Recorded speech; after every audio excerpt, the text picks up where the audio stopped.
Good morning. It's always good to be together for a few minutes. We're going to be in Proverbs 29 this morning, and love to have you join me there. I want to take a minute or two, and sometimes I'll talk about books, sometimes I'll talk about current events. And I'll mention, I was listening to a sermon recently. Um, Evangelist Sam Gipp was preaching on don't be a COVID casualty, and a great sermon. And, he just got me thinking. Here's a list of commands. We're commanded to read our Bible, to love our neighbor. We're commanded to not forsake the assembling of ourselves together. We're commanded to take the gospel to the world. We're commanded to tithe. We're commanded, there's all kinds of commands to give our offerings to God. Um, we're commanded to not love ourselves. The Bible says, he that loveth his life will lose it. And he that loses his life for my sake in the gospel, the same shall find it. And he's not talking about losing your life dying, although that would be would fit. But it's losing yourself to your own selfish goals, your selfish whims. And when you live for others would be the colloquialism we would use. Joy, Jesus, others, yourself. I mean, always putting ourselves last. And the idea of serving, that the local church, this gathering of believers, according to the book of Ephesians, the church is fitly joined together and compacted by that which every joint supplieth. And 1 Corinthians talks about the eye cannot say to the hand, because I'm not a hand, I'm not part of the body. And the ear cannot say to the eye, because I'm not an eye, I'm not a part of the body. And Paul goes through that. And he's talking about the importance of realizing every one of us matters. And I'm the pastor in this case, but I'm awfully glad we've got ushers, and I'm glad we've got bus drivers. I'm very glad we have nursery workers. What a mess we'd be with all these babies in our church without our nursery workers and our children's workers. And how many children grow up loving church because some children's workers literally die to themselves on Sunday mornings. And they get up, get dressed, get to church, bring their roller bags full of materials and handouts and snacks and drinks or whatever. They die on Sunday morning for that class. Well, the kids love church more, and I tell you, the adults love church more because they're able to sit and focus on church, or the parents are able to teach, or the parents are able to attend a Sunday school class. See, you and I are not here for us. We're here for others. We're here for the glory of God. It was a mechanic in a lumber mill who started having a group of teenagers over to his house, just 4 or 5, I'm guessing, just a very small church. But there was nothing going on for teenagers, and he started inviting them over to his house, told his wife, if you make some cookies or something to drink, I'll do something with them. And he didn't know what to do, so he had a gospel tract, and he started explaining to these teenagers how to witness. One of those teenagers is the person that led me to Christ in a city park. And wasn't long after that an accident at work took place, and that man went to heaven. And I think of him often. And I didn't know him well. I knew his family a little bit. But I think about that story and think, he's been in heaven all these 50 years. And 45 or 50 years he's been in heaven. And every soul that's saved in our church, part of it goes to his account, like a bank account, because he lived for others. And you think about, what has God put you and me on this planet for? Oh, how we are blessed by the choir and the good special music and our orchestra. Oh, Brother Tim Grisson does an amazing job. He has got the brightest spirit in our orchestra. The musicians love it. I recently had a teenager comment, what do they like about our church? What's been a help to them? I was basically interviewing some young people. What is it that's helped you? What is it that's made a difference? And they said the orchestra. Being in the orchestra helped them grow and helped them love God more and love church more. That's a good director. And all the pieces, of course, we love the music we hear. But you know what? Every one of those people who sing, teach, play, ushers, nursery workers, all those people, they're in the giving part of Christianity. And mentioned this sermon, but Pastor Evangelist Sam Gipp, he said, if I die, which I very well could die, It's like 1 out of every 1,000 who get COVID die from it. And in our community, in our area, region, the vast majority who die my son came to me and said, Dad, the people who die of COVID, it's like 1%, and 70% of that 1% are over 65. And he looked at me and said, that might not be comforting to you, huh? And I said, going to heaven is not on my bad list. It's on my good list. The journey, excuse me, the journey may be awkward or difficult, but the end, the destination is so worth it. And but I just want to encourage you. We've got a whole lot of things God tells us to do. I don't know any verse in the Bible that commands me to stay alive. I do know verses that say I die daily. Now that has to do with to our whims and to our wishes. The Bible does say to present your body a living sacrifice, holy and acceptable unto God in Romans 12. But I don't know anywhere, Paul said, neither count I my life dear unto myself. Paul said, I don't even count my life dear. It's nothing precious to me. I want to finish my course with joy, Paul said in, I think it's Acts chapter 20. And so let me encourage you. Let's not too lightly violate the commands of God in hopes of protecting a body that God did not tell us to protect and that God has already determined is going to be worm food. And if you're a vegan, vegetarian, whatever, ultra health gym membership workout person, you know what? You're just gonna make healthier worms. And if you eat like a garbage disposal and you're built like a basketball, you're just gonna make some happier worms. And either way, the body's going. We're gonna get a glorified body. And I did this morning get my spinach carrot smoothie with all the extras in there. The grains and there's I don't even know what these things are I put in here, but anyway, put it all in the blender, blend it up and drink it, and then hope somebody brings a donut to the office to make up for it. But let's be careful that we don't cherish this flesh to the point that it's of no value to the God who gave us life. Do you ever think about what God did with Jesus's body? You ever think what God did to the body of his own son? Beard plucked out, beaten by the cruel fists of godless soldiers, his body whipped mercilessly, and then nailed to a cross and hung naked and in shame before the world. Somehow, I work a little bit at being healthy. I exercise and I try to eat a little right to make up for the lot wrong. But oh my folks, this body's not my reward.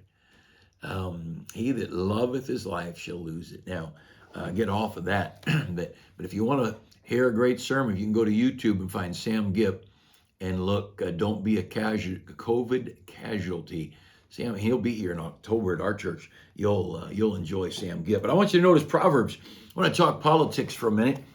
Proverbs chapter 29. Look there with me at Proverbs 29, verse 2. When the righteous are in authority, the people rejoice. But when the wicked beareth rule, the people mourn. Now, across the board, simple statement, just simple observation. No, we don't want any attorney's analysis. We don't want any newscasters analysis. Go back 4 years, go to the Trump rallies, and go to the days when unemployment was at its absolute lowest ever for every demographic group in America. Go back to the days when Iran wasn't about to cross America, and Afghanistan and the Taliban and all the terrorist groups were hiding out in corners. And you know what you found? There was a lot of happiness in America. There was a lot of joy in America. Well, the last year or so, we've seen a transition. And you know who's rejoicing? The Taliban's rejoicing. You know who's rejoicing? Communists are rejoicing. People are at home and they're not out enjoying things like they might have a couple of years ago, 3, 4 years ago. That verse, look at it again, Proverbs 29:2. When the righteous are in authority, the people rejoice. You get decent people in leadership, it makes for a happy nation. Remember, the Queen of Sheba comes all the way up to visit Solomon, and she spends whatever days looking at the whole kingdom, and she says this, happy are thy servants. And I have that marked in my Bible. It's a sign of good leadership when the people who work for you are happy. And we know Solomon got a lot done, and he was a hard worker, and he expected a lot of his people, but they were willing to do it, and they enjoyed it. See, when the righteous are in authority, the people rejoice, but when the wicked beareth rule, the people mourn. Look over to Proverbs 11. Go back there to Proverbs chapter 11 with me and look down at verse 10. Proverbs 11 and verse 10. When it goeth well with the righteous, the city rejoiceth, and when the wicked perish, there is shouting. Now, you want to have a happy country, you better get righteous people in office. That's why I've said throughout the years, you can join any political party you want, but as long as you're putting people in office who believe in murdering babies, you're hurting your country. Simple as that. As long as you're messing with the morals of children and confusing them. Look, children it's hard enough to be a kid and grow up and develop into a decent adult without stupid adults trying to get these kids to be confused on what gender they are and trying to get these kids confused on is the country that you were born in a good country or a bad country, and trying to get these kids confused on who they are. You should feel bad for your background and your nationality. That's wicked. That's going to mess America up. And this thing, Proverbs, we read here in Proverbs chapter 11, verse 10, when it goeth well with the righteous, the city rejoiceth, and when the wicked perish, there is shouting. When it goeth well with the righteous, when we just want things to go well for good people. You know where good people are now? Good people are having their businesses closed because of crooked COVID laws. You know what's happening to the righteous right now? Their businesses are failing because they can't get enough employees to show up to work. It's not going well with the righteous right now. The churches are oppressed. It's not going well with the righteous. The righteous are being pushed out of colleges because they don't match the narrative that's demanded of college teachers. And it's not going well with the righteous. And when it does go well with the righteous, the whole city rejoices. That's a promise of God. Look over at Proverbs. Well, let me show you one more. Proverbs 28. Proverbs chapter 28. And look down at verse 12. When righteous men do rejoice, there is great glory.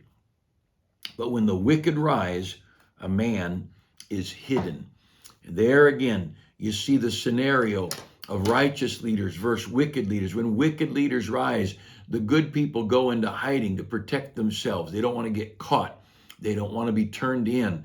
And when righteous men do rejoice, there's great glory. When the righteous people are lifted up and there's happiness and joy, the whole community finds great glory. And yes, the devil does get mad when righteousness is exalted, and all of his crowd is going to be grumbling. But I want you to understand this thing of elections. It is important that we elect the right people, but that's not where I'm going. The question is, who's the authority?